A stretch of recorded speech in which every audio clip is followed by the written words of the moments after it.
No, claro. Saliendo de aquí les pega la letra. Buenas noches, amados. Gracias por venir el día de hoy. Gracias por acompañarnos a este estudio. Primeramente les voy a pedir que inclinemos nuestros rostros por un momento. Y pidamos, amado Padre, permítenos, Señor, escudriñar tu palabra en esta noche, Padre eterno. A ti sea toda la gloria, Señor, y a ti sea todo el poder. Gracias, Padre, por permitirnos esta oportunidad de deleitarnos con tu conocimiento, Señor, con tu sabiduría. Que sea, Señor, esto una oportunidad y una ocasión, Señor, para glorificarte. Más que para poder edificarnos y que sea esto de bendición para nosotros. Que sea un momento, Señor, para buscar tu gloria. Para comprender, Señor, que tu palabra está llena de gracia. Que has escogido, Señor, a personas comunes y corrientes como nosotros, a pecadores, para cumplir con tu santo propósito, Señor, para cumplir con tu plan divino.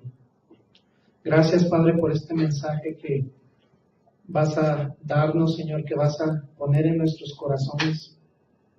Te lo agradecemos, Padre.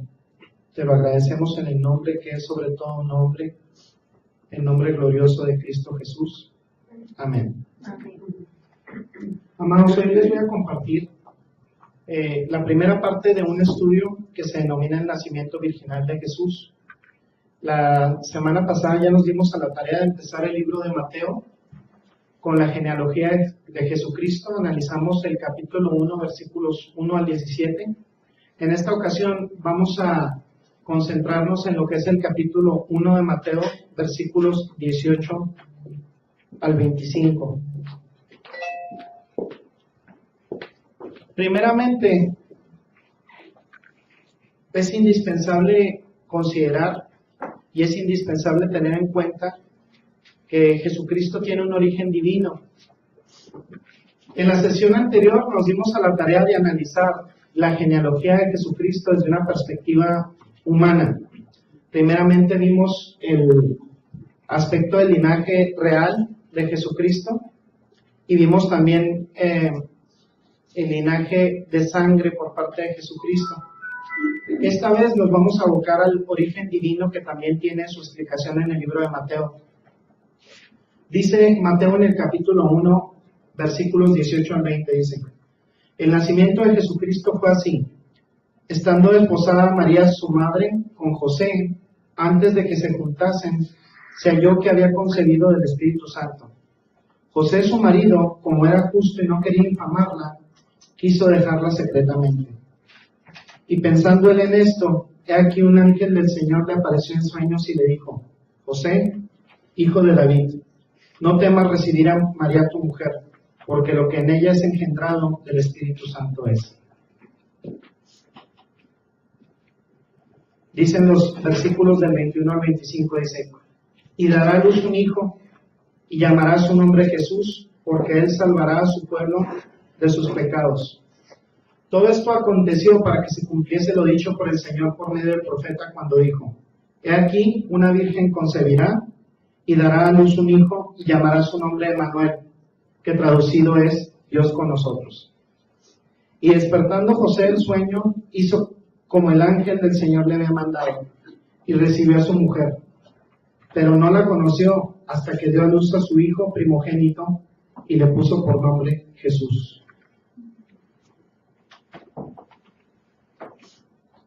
La primera pregunta, o la pregunta que confirma el origen divino de Jesucristo, o la pregunta que se puede decir que confirma de manera más convincente, más fehaciente en este evangelio, es una pregunta que Jesucristo hace precisamente a algunas personas, y es una pregunta que debiera ser fundamental para nosotros como cristianos.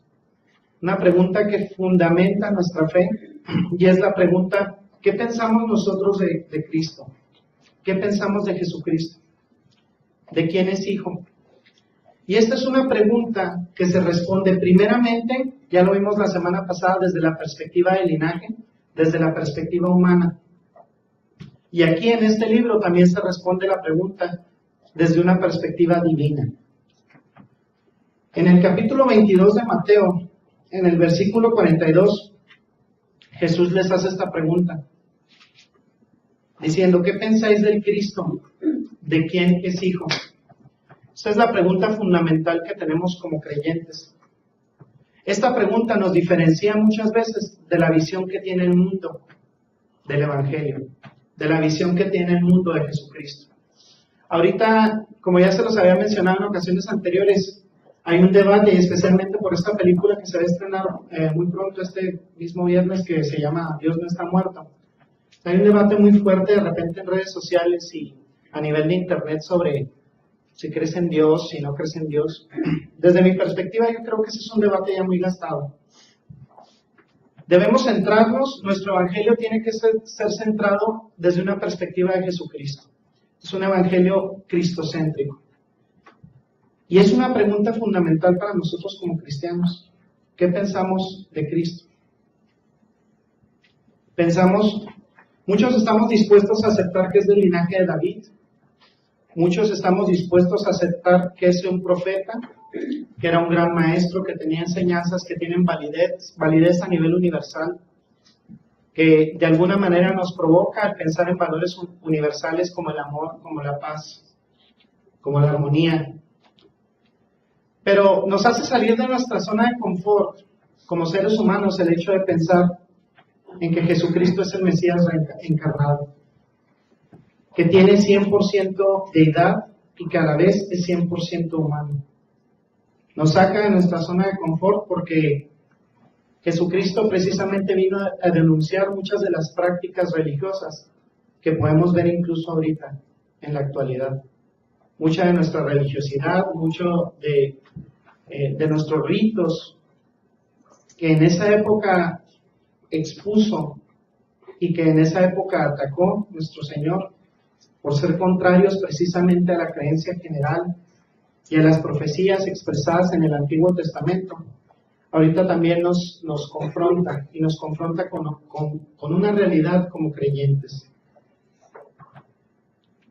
Es una pregunta que en esta parte del capítulo 1 de Mateo se da. Mateo, por inspiración del Espíritu Santo, se aboca a contestar.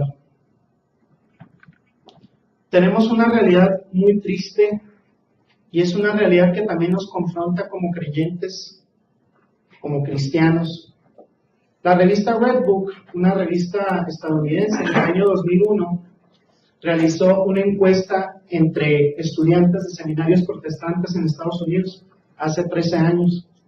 56% en general de estos estudiantes en seminarios protestantes rechazaron de manera tajante la idea del nacimiento virginal. 69% de los bautistas lo creen, 66% de los luteranos, 57% de los presbiterianos, únicamente 39% de los episcopales, 34% de los metodistas y 21% de los congregacionistas. En esas cifras, aproximadamente 56% de los alumnos en seminarios protestantes rechazaron el nacimiento virginal. Y esto es bastante grave porque el nacimiento virginal constituye la base o el fundamento teológico para la idea de Jesucristo y para la creencia en Jesucristo. Los invito, por favor, si tienen la oportunidad de buscarlo o si gustan anotarlo, el libro de Romanos, capítulo 3, versículos 3 y 4, en donde el apóstol Pablo, por inspiración divina, hace una pregunta y dice, pues que si algunos de ellos han sido incrédulos, ¿su incredulidad habrá hecho nula la fidelidad de Dios? De ninguna manera, dice. Antes bien, sea Dios veraz y todo hombre mentiroso, como está escrito, para que seas justificado en tus palabras y venzas cuando fueres juzgado. El Evangelio no es un Evangelio de consenso. El Evangelio no es un Evangelio que tienda a conformarse con ideas democratizadoras que tenemos del mundo. Las ideas que provienen de la aceptación de la mayoría. Este es un Evangelio que nos confronta con verdades absolutas, que no están sujetas al escrutinio por parte de nosotros, ni que están sujetas a la aprobación por parte de nosotros. Son verdades absolutas, provienen de un origen absoluto del Espíritu Santo y no están sujetas al hecho de que las apruebe la mayoría o no. El Evangelio no es una cuestión de consenso, no es cuestión de mayorías, no es cuestión de aceptación a nivel social. Muchas veces, como se lo comentaba al pastor Oscar Iñárritu hace un momento, muchas veces nosotros queremos adecuar el Evangelio a las mayorías, hacerlo más acepto a grupos inmensos de personas. Y el Evangelio no es una cuestión de adaptación, el Evangelio no es cuestión de adaptarlo a los tiempos, ni a los lugares, ni a los tipos de personas. El Evangelio es una verdad absoluta, se constituye como una verdad absoluta y se toma en una pieza, se toma de manera literal. Robert Schuller, nacido en 1926, que ahorita ya es un pastor retirado en Estados Unidos, tiene una iglesia, la iglesia de Cristal, que es una de las iglesias más grandes de todo el mundo. Dice, no podría, esto lo admitió en enero de 1976, dice, no podría de manera impresa o en público negar el nacimiento virginal de Jesucristo, pero cuando me encuentro algo que no puedo comprender, simplemente no lo manejo. Esta es una acusación, es un comentario de alguna manera que es bastante grave. Podemos tener una cuestión de ignorar el Evangelio e ignorar de manera fehaciente lo que es el nacimiento virginal, y esto es bastante grave. Porque esto es bastante sutil, es decir, en un momento dado, más que rechazarlo o aceptarlo, simplemente ignorarlo, es bastante grave. Hay otra cita por parte de John Walworth, que era nació en 1910, ya falleció en el 2002, y él es el director de un seminario teológico que hay en Dallas, Texas, o era el director de un seminario teológico en Dallas, Texas, un centro de estudios a nivel teológico. Y nos dice una cita que es fundamental en este análisis de las Escrituras. Nos dice, la encarnación de nuestro Señor Jesucristo es el hecho central del cristianismo, en el cual depende la superestructura de la teología cristiana.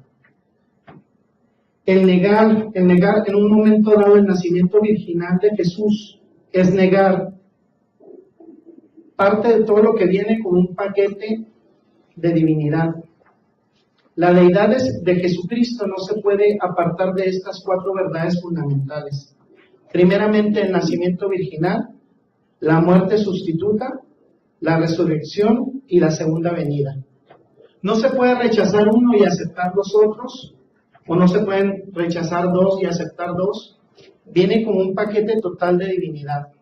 La deidad de Jesucristo tiene esos cuatro aspectos fundamentales, y son aspectos que en base a la creencia del Evangelio deben aceptarse por cuestión de fe y son revelados por cuestión de fe por parte del Espíritu Santo como un todo. No se pueden negar algunos y aceptar otros desde la perspectiva del Evangelio. Hemos escuchado muchos nacimientos espectaculares. De repente escuchamos de nacimientos de quíntuples, de sextuples, diferentes tipos de nacimientos en los periódicos. No hay ningún otro como la espectacularidad que tuvo el nacimiento de Cristo Jesús. Un evento que realizó un parteaguas a nivel histórico, incluso en círculos en donde no hay una creencia directa del Señor Jesucristo. Las personas admiten una fecha antes de Cristo y una fecha después de Cristo. Es un evento que para nosotros como creyentes constituyó la diferencia entre la salvación y el estar condenados. Hay quienes afirman, algunos teólogos liberales, que Mateo pues en realidad no estaba inspirado por el Espíritu Santo, que era una persona que tenía buenas intenciones y que había muchísimos mitos relacionados con el nacimiento virginal, aproximadamente entre años 50 y 70 después de Cristo, donde fue escrito el Evangelio de Mateo. Entonces dicen que uno de estos mitos que tomó fue, por ejemplo, el de la leyenda del nacimiento virginal de Alejandro Magno. Lo que muchos de estos teólogos liberales no pueden de alguna manera analizar en un momento dado es que los mitos en cuanto al nacimiento virginal son viejísimos, o sea, no tienen precisamente ese espacio de tiempo, han existido durante toda la historia. Uno de ellos fue precisamente estos. Como ustedes saben, Alejandro Magno pues nació en 356 y falleció en 326 a.C., era hijo de Filipo II y de Olimpia, y conquistó el mundo occidental para la civilización griega. Se dice que Olimpia convivía con una serpiente y que esta serpiente pues de alguna manera cohabitó con ella y que logró que engendrara a Alejandro Magno. Cuando Filipo II se dio cuenta de que había procreado con la serpiente, ya no tuvo la oportunidad o el deseo de allegarse a ella, y Alejandro Magno pues resultó de una relación entre la serpiente y Olimpia. Y pues de alguna manera, quien sabe en mitología griega puede empezar a especular sobre quién era esta serpiente. En la mitología griega, siempre que había alguna transformación de algún animal que cohabitara con alguna mujer o una relación extraña de esa naturaleza, pues siempre se culpaba a Zeus, ¿no? Zeus yo creo que tenía un problema porque de alguna manera siempre se transformaba en algún tipo de animal y cohabitaba con alguna mujer para producir algún semidios, ¿no? Y entonces pues a Alejandro Magno se le da esa categoría de semidios y dice que fue el hijo de una serpiente y de Olimpia. Entonces, pues ahí podemos darnos cuenta que los mitos relacionados con el nacimiento virginal, pues en realidad no son algo nuevo. Y pues todos sabemos que Satanás es pirata. Entonces se la pasa copiando todo lo que ve o que está plasmado en la escritura, se la pasa copiando, ¿no? Entonces fue uno de esas historias que ha reproducido, ¿no? Si tienen tiempo pueden buscar por favor en el libro de Isaías, en el capítulo 7, versículo 14, una de las profecías que se puede decir que son más claras respecto al advenimiento de nuestro Señor Jesucristo. En el libro de Isaías, en el capítulo 7, versículo 14, dice: por tanto, el Señor mismo os dará señal. He aquí que la Virgen concebirá y dará a luz a un hijo, y llamará su nombre Emmanuel. Emmanuel significa Dios con nosotros. En este caso, pues hay alguna pequeña imprecisión en cuanto a la traducción. Básicamente la idea en el idioma original era que uno de sus títulos iba a ser precisamente Emmanuel. No se iba a llamar de manera literal Emmanuel. La idea es que Dios iba a estar con nosotros y que Dios iba a estar con nosotros por medio del nacimiento de Jesucristo. A la llegada de nuestro Señor Jesucristo, muchos israelitas en esa época, los que estaban familiarizados con las profecías del Antiguo Testamento respecto al advenimiento de nuestro Señor Jesús, muchos de ellos estaban convencidos que iba a ser del estirpe de David, pero no muchos de ellos estaban familiarizados con la idea de que viniera a ser Dios encarnado. Entonces fue parte del rechazo que tuvo durante su vida nuestro Señor, el hecho de que para algunos de ellos no se concebía de manera completa la idea de que fuera a ser Dios y hombre a la vez. En el capítulo 1 de Mateo, en el versículo 18, habla sobre el nacimiento de Jesucristo. Dice: fue así, y ya lo habíamos leído al principio del estudio, dice: estando desposada María, su madre, con José, antes que se juntasen, se halló que había concebido del Espíritu Santo. Hay dos etapas que se pueden considerar en un compromiso en la civilización judía en esos tiempos. El primero se denomina Erusín y el otro es la Jupa, así se le denomina. El Erusín era el momento del compromiso antes de ejercer una relación matrimonial de facto. Y era un compromiso, por ejemplo, en el que estaban involucrados José y María. Era un compromiso que era tan válido como el matrimonio.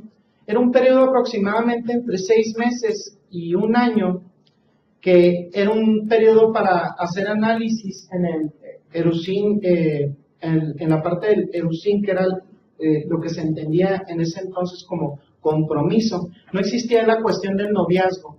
La cuestión del noviazgo es una cuestión moderna, no lo manejaban así los judíos.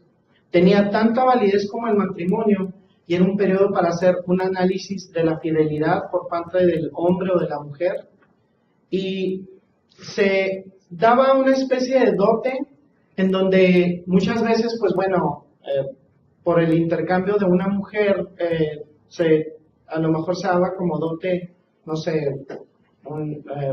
no sé, ovejas, o podía ser un par de docenas de ovejas o un pollito, dependiendo de cómo estuviera la muchacha. Y hay veces que, bueno, habría, yo creo, mujeres judías tan feas que yo creo que igual ponían ahí 2 ovejitas para que ya salieran, ¿no? Porque no salían bien rifa. Pero esa es la parte del compromiso que se establecía de manera muy formal. Y posteriormente, después de ese año o de esos 6 meses, ya el compromiso se establecía ya como boda en algo que le denominaban jupa. Y imagínense, de repente, si es una lata tener a invitados en una boda por una noche, hasta la madrugada. Imagínense, duraban 7 días, y durante 7 días se les tenía que estar alimentando y dando de beber. Es por eso que vemos ese episodio en las bodas de Caná, ¿no? Que le dice María a Jesucristo, le dice, pues ya se acabó el vino. Porque imagínense, se la pasaban 7 días de fiesta, ¿no? Entonces, parte de esa dote era para establecer, pues soportar parte de esos gastos con los que corría la familia de la novia, y también a veces parte de eso también se podía utilizar como un seguro en el caso de que falleciera el esposo, etcétera. Quiero que por favor anoten o busquen en el libro de Juan, en el capítulo 19, el versículo 25. En realidad se nos da muy poca información en cuanto a la vida de María. Dice, por ejemplo, ahí estaban junto a la cruz de Jesús su madre y la hermana de su madre María, mujer de Cleofas, y María Magdalena. Fíjese bien, en realidad es de los pocos familiares que podemos reconocer en cuanto a la escritura. Hay lógicamente por parte de diferentes religiones y de diferentes creencias, pues una deificación de María. Se le equipara como una mediatriz con Jesucristo, ya lo platicábamos la vez anterior. Todas estas características que tiene Jesucristo como Salvador, pues de alguna manera se transfieren a María. Y en realidad en la escritura se habla muy poco de la vida de María, y mucho menos incluso de la vida de José. Y aquí, por ejemplo, lo que vemos es una de sus familiares, ¿no? La hermana de su madre, María, mujer de Cleofas, y pues lógicamente María Magdalena.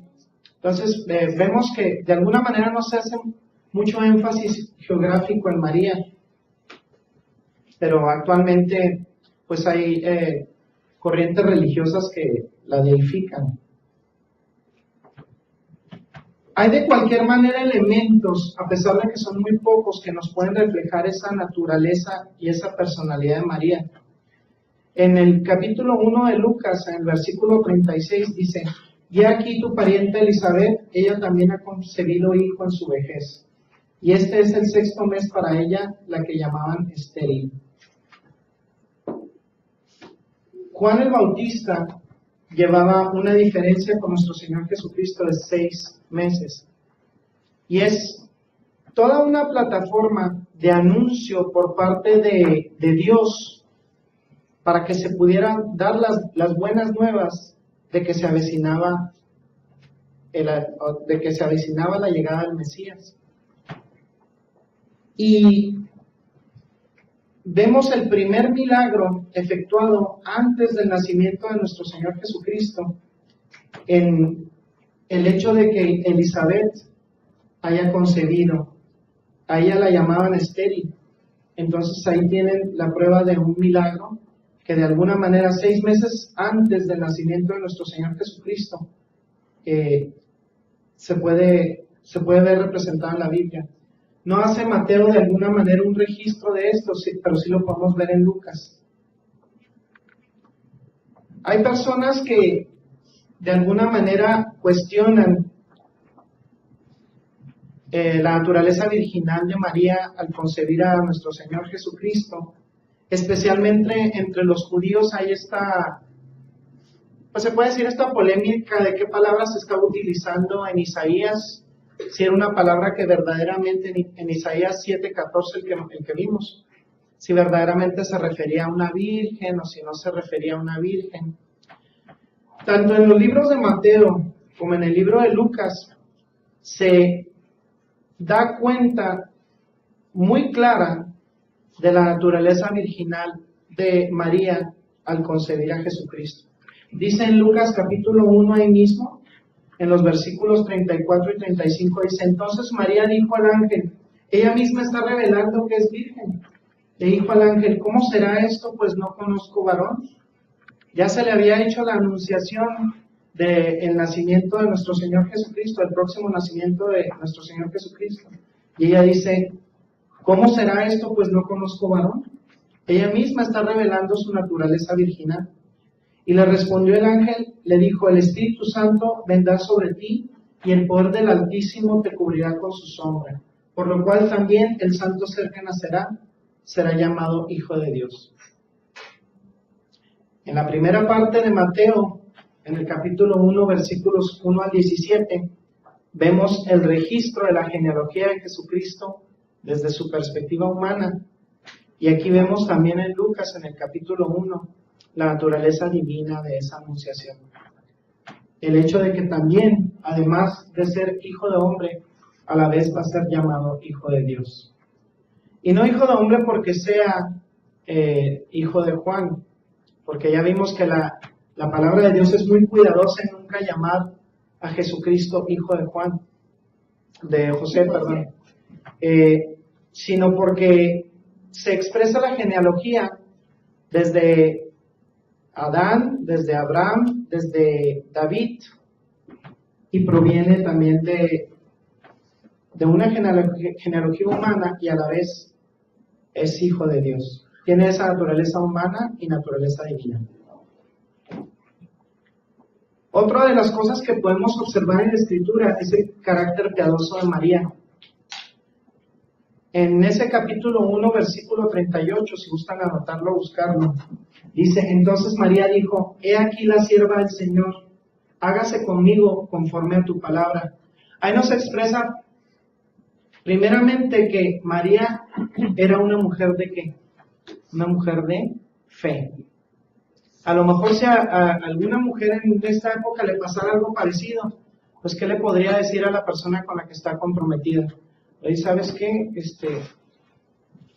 José, tuve un sueño muy extraño, yo creo que necesito ir al psicólogo. A lo mejor es como lo interpretaría ahora, ¿no? Pero en ese caso, fíjense la naturaleza de mujer de fe de María. En ningún momento tuvo una duda en su corazón. Ninguna duda en su corazón. Dice, he aquí la sierva del Señor, hágase conmigo conforme a tu palabra. Esto nos expresa que María era una mujer de gran fe. Y el ángel se fue de su presencia. No dudó en ningún momento. Hágase conmigo tu voluntad, Señor. Expresa una calidad muy piadosa. Entonces era una mujer pecadora como nosotros. Sin embargo, una mujer de una fe impresionante. Es verdaderamente extraordinario el hecho de que haya respondido con esa humildad y con esa disposición de servicio y de fe. Una mujer de fe. En Lucas, en el capítulo 1, versículo 45, se puede decir de María, dice, esta es otra expresión de fe de su parte, dice, y bienaventurada la que creyó, porque se cumplirá lo que le fue dicho de parte del Señor. Una mujer que no tuvo la menor duda de que en ella se iba a hacer la voluntad de Dios, exponiéndose al escarnio, exponiéndose al vituperio por parte de la gente, exponiéndose a una posible muerte, el ser apedrada. Porque en un momento dado, si tuviera que responder por ese embarazo, tendría que haber dicho, bueno, como era una mujer piadosa, habría dicho la verdad. Tendría que haber dicho, es que es hijo de Dios. ¿Cómo hubiera reaccionado la gente? Sí, claro, María. Hemos escuchado todas las excusas. Nos faltaba esa. Una mujer humilde. También ahí en el mismo Evangelio de Lucas, en el capítulo 1, versículos 46 al 48, se expresa la humildad del carácter de María. Dice, entonces María dijo, engrandece mi alma al Señor, y mi espíritu se regocija en Dios mi Salvador, porque ha mirado la bajeza de su sierva. Pues he aquí, desde ahora me dirán, bienaventurada todas las generaciones. María estaba plenamente consciente de que el acto de la concepción por parte del Espíritu Santo era un acto de gracia. ¿Y qué es la gracia? El favor inmerecido.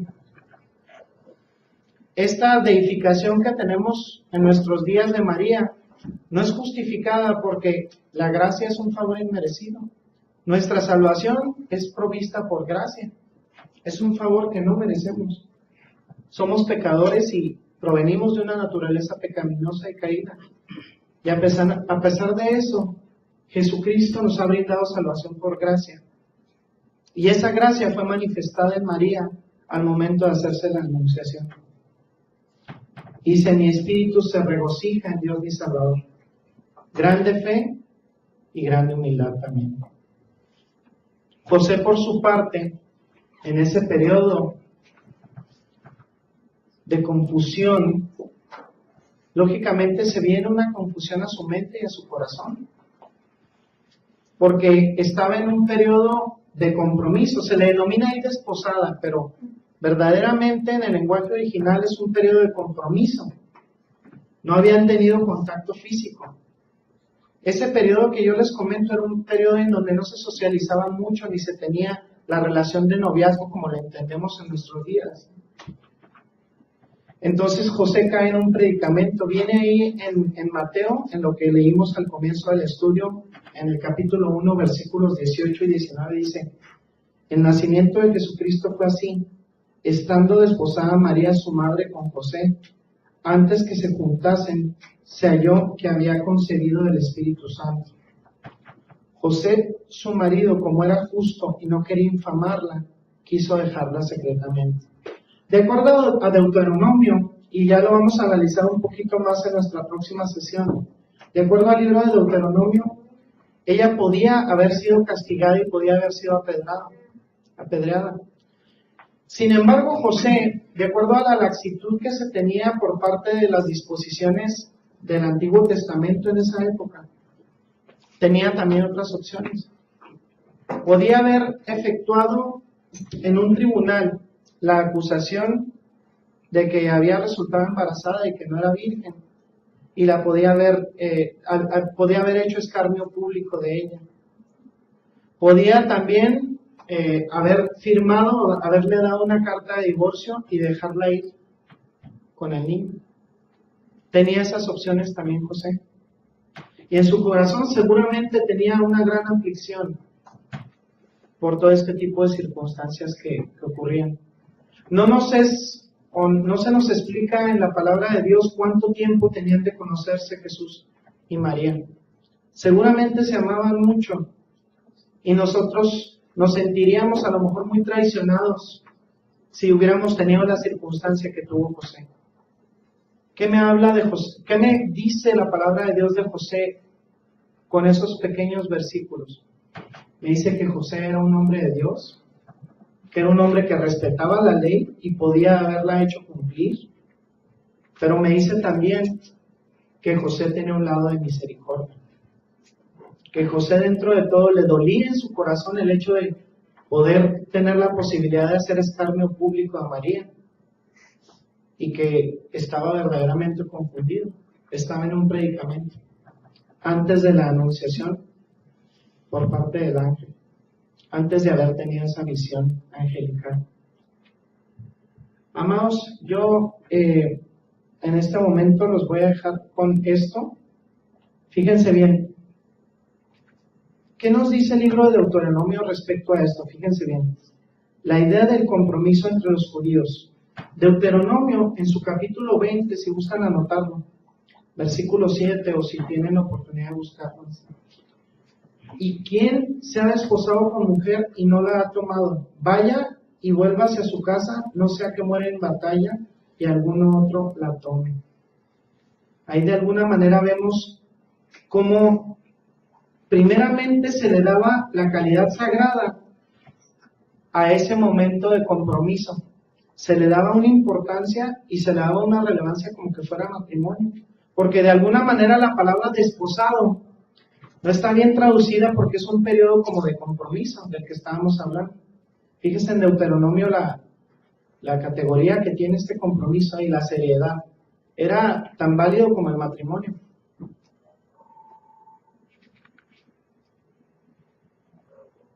Hay una anunciación muy especial por parte de Dios para este evento, y eso le refleja lo extraordinario de este evento.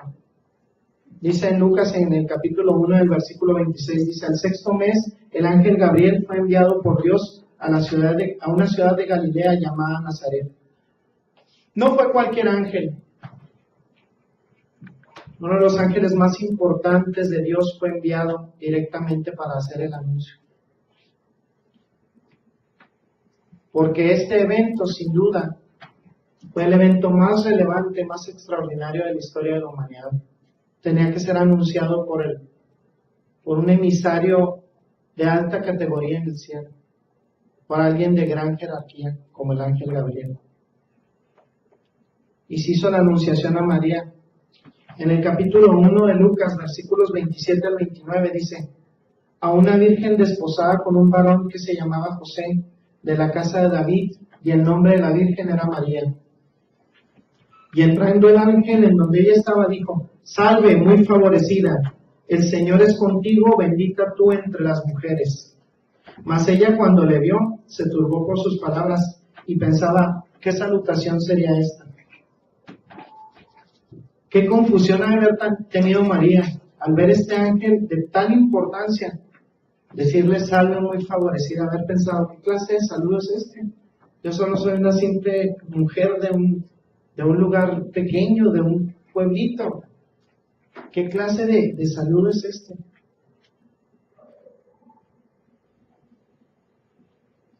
Y en esto pensaba seguramente José. Seguramente él conocía Deuteronomio capítulo 22, versículos 13 al 19, dice: estaban provistos todos los casos, fíjense, en estas leyes sobre castidad, y para que vean también la importancia de este compromiso matrimonial. Decía: cuando alguno tomara mujer y después de haberse llegado a ella la aborrece y le atribuyere faltas que den de qué hablar y dijere: a esta mujer tomé y me llegué a ella y no la hallé virgen, entonces el padre de la joven y su madre tomarán y sacarán las señales de su virginidad de la doncella a los ancianos de la ciudad en la puerta. Y dirá el padre de la joven a los ancianos: yo di mi hija a este hombre por mujer, y él aborrece. Y aquí él le atribuye faltas que dan de qué hablar, diciendo: no he hallado virgen a tu hija, pero ve aquí que las señales de la virginidad de mi hija, y extenderán la vestidura delante de los ancianos de la ciudad.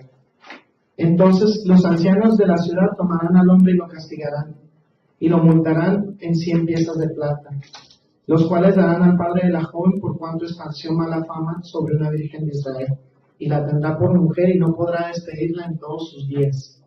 El hombre que también mintiere en esa época iba a ser también castigado.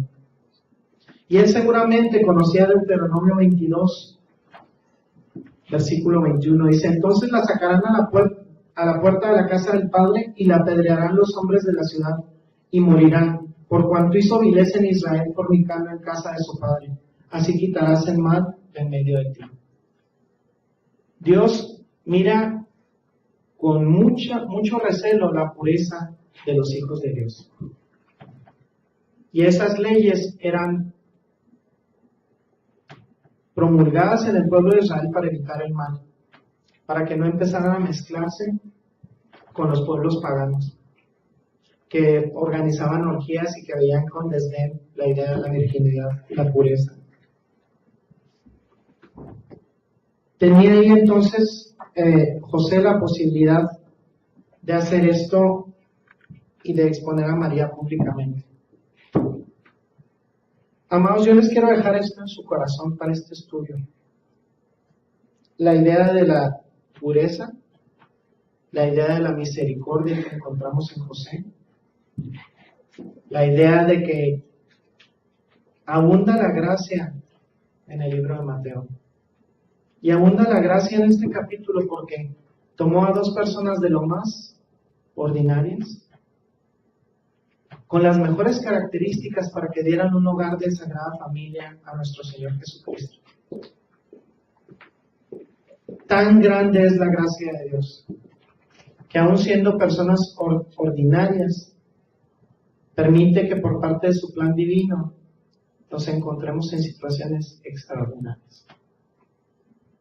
Que veamos el milagro de poder ser parte de su plan divino, de poder encontrarnos en circunstancias en donde se pueden desarrollar los milagros y la providencia más grande por parte de Dios.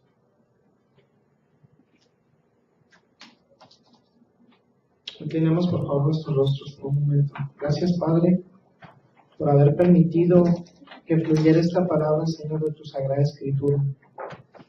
Por permitirnos, Señor, conocerte, conocer la naturaleza más íntima, Señor, de tu pensamiento, de tu corazón, por medio de esta Escritura. De sabernos, a pesar de ser gente común, de ser gente pecadora, ser parte de tu plan divino, Señor. Un plan para que tú te glorifiques, Padre. Y a pesar de no ser merecedor de ello, Señor, encontrar gracia delante de tus ojos y tu misericordia, Padre. Y también tu justicia. Gracias, Padre, por permitirnos este momento de convivencia juntos. Gracias por permitirnos compartir entre hermanos. Gracias, Señor. Todo esto, Señor, lo decimos en el nombre precioso de Cristo Jesús. Amén.